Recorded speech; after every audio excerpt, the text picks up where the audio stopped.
nad rohkem puudu, 560, mis te saite, andmed näitavad ju, et 75 000 inimest on 10 aastaga vähemaks jäänud.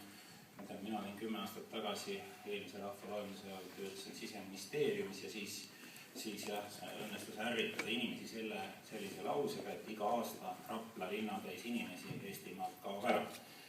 Nüüd selle 10 aastaga on siis ära kadunud Pärnu linnatäis ja Viljandi linnatäis kokku. Et see ei ole 560 inimest, kallid sõbrad. Nüüd samuti mulle tundub, et mõned asjad on mille kohta ma tahaks ka püsti hääle emotsionaalselt tõusta, nagu siin Maris Jesse tegi, vist Afrika õnne.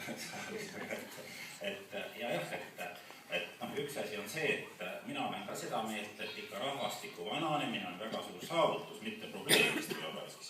Ma ise kavatsen vananeda, kavatsen väga vana olla ja kavatsen veel väga palju riigieelarvet koormata ja kutsun seda kõiki teisi üles tegema. Siis teine asi, meil on väga suur saavutus, et me oleme saanud rahvalinna jooksma Tallinnasse.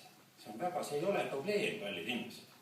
Ma loen teile teadlased, mis ütlevad esmaspäevasest Postimehest. Eelmisel aastal ületas inimkond olulise piiri. Rohkem kui 50% rahvastikust elab linnas.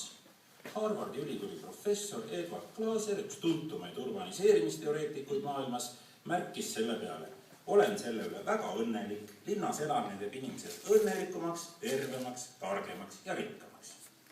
Ja kuna originaal on inglise keeles, siis nagu keegi ei kurjustagi väga. Tõenäoliselt. Nii, aga lähme nüüd selle 75 000 inimesega natuke sügavuti ja veel personaalsemaks, kui see ainult see Pärnu ja Viljandi linnatäis. Ütleme inimese tasandil, et mul endal on nagu teada mõnel 5 last. Nüüd ma vaatan, kellega ma läbi käin, kellega ma suhtlen, kes on minu sõbrad, perekonnatuttavad, Liisa Pakosta, temal on sama. Urmas Sõõrumaal 6, Hannes Tammeril 4, Indrek Neivelt on poisike 3 last. Aga nüüd on see küsimus, et kas nüüd küsida, kas nende käest küsida, et miks teil lapsi ei ole või küsida meie käest, miks meil on. Ja mina saan rääkida sellest, et miks on ja ma ise saan sellest asjast nii aru, et nagu loomariigis on ju 2 kõige tähtsam motivaatorit, surmahirm ja sugutung. Ütleme nagu inimloom või inimese puhul on see siis niimoodi, et minu eesmärk ongi nagu, ja ma niimoodi asjast arvangi, et minu eesmärk ongi nagu ellu jääda ja soo jätkamine. Ja selleks, mina saan sellest asjast nii aru, et tuleb valmistuda pere loomiseks, siis pere luua ja siis need järglased ellu lükata. See on lihtne. Ja tänapäeval ütleme, kui ma olen ju näinud ka igasugust sotsialismi aegu, raske aegu, perekonna eluks valmistumine, ütleme esiteks see, et sa on pruudi või peigmehe turul oled nagu konkurentsivõimeline ja selleks valmistuda, aga siis oli terve rida see asi, et kus sa saad, Saksa lapsevankrit või üldse, kus sa rutipudelit saad ja marliriiet, kus sa tutvused saad, kuidas sa seda asja praktiliselt korraldad, siis tänapäeval on see valmistumine väga lihtne. See on jõukuse küsimus, sa pead koguma jõukust, et sa saaksid peret toita ja et sa saaksid nagu oma rolli selles perekonnas täita. Ja mingit muud küsimust ei ole seda mõle, kõik läheb toest ja ostavad kõik valmis. Ja selles ongi asi, et mina olen küll nagu sellisel seisukohal, et Eesti rahva väike arv on suuresti jõukuse taga. Järelikult hakkame sinna jõudma, et esiteks, et seda jõukust luua ja teiseks, et seda võrdsemalt jaotada. Eriti see, kui võtta ka niimoodi, et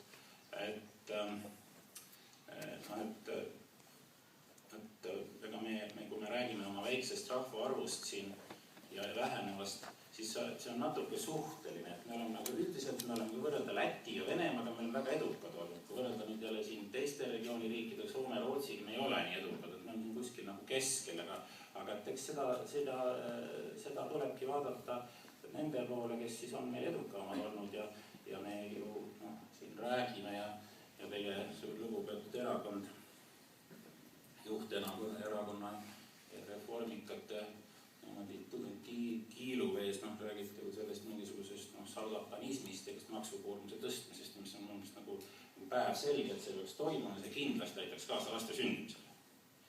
Aga tulevad sotsid järgmine kord ja siis panevad selle asja paika. Sellest ma olen üsna veendunud. Ja jälle. Aga siis mida soovitada poliitikutele? Kuidas saaks siis, et nüüd järgmisel rahvaloendusel oleks rohkem? Ja seda läksime selle sünnituse poole ära, et nüüd aga teine asi on see immigratsioon. Et jälle immigratsiooniga on ju niisugune lugu, et seda on ju siin hirmsasti selle vastu võideldud ja selles suhtes palju rumalusi tehtud. Nii et ma nagu tahaks võtta kokku selle oma jutu ka, mis hakkab pikaks minema. Et mida teha selleks, et minu vastused sellele, et mida saaks Riigikogu või kes teie kohustus iganes on selleks, et meid järgmisel rahvaloendusel oleks rohkem.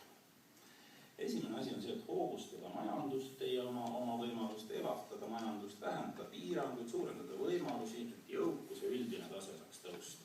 Mina vaatan seda, kui ütleme, et normaalsed regioonid ja piirkond võistlevad alati 3 asja eest. Elanike eest, turistide eest, investeeringute eest.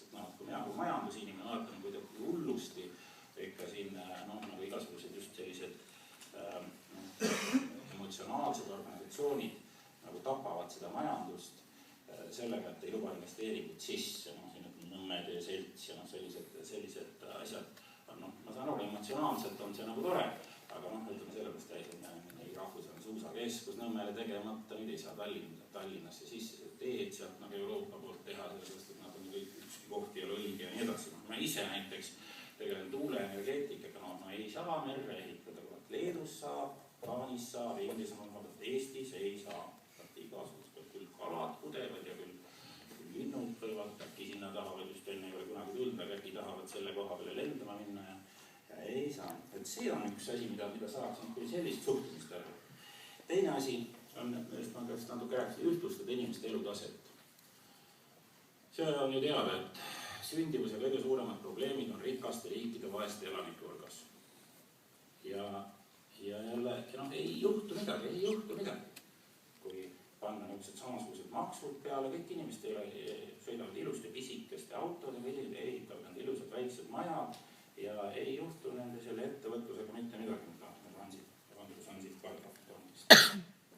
Siis tahtsin veel, see on pool teine soovitus. Kolmas soovitus on see, et regionaalpoliitilised otsused peaks muutma ratsionaalseks. See on nagu ilus lause, aga praktiline lause on see, et kõigepealt ei tohi anda vale sõnumid.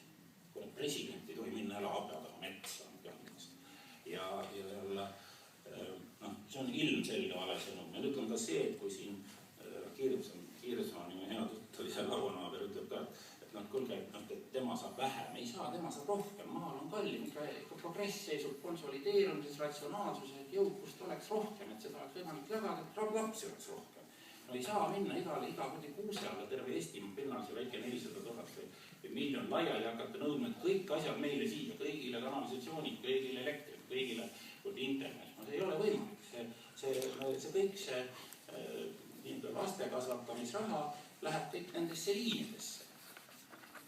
Et ei tohi anda regionaalpoliitilisi vale sõnumeid. Ma siin nagu ulakaks minna siit veel rääkida, mina olen Haabersti linnas, et meie kõige suurem probleem on lastevanemate probleem, liikuda koolist sinna trenni. Meil on Haabersti ring, Tallinna ja Eesti kõige hullem liiklussõlm teatavasti.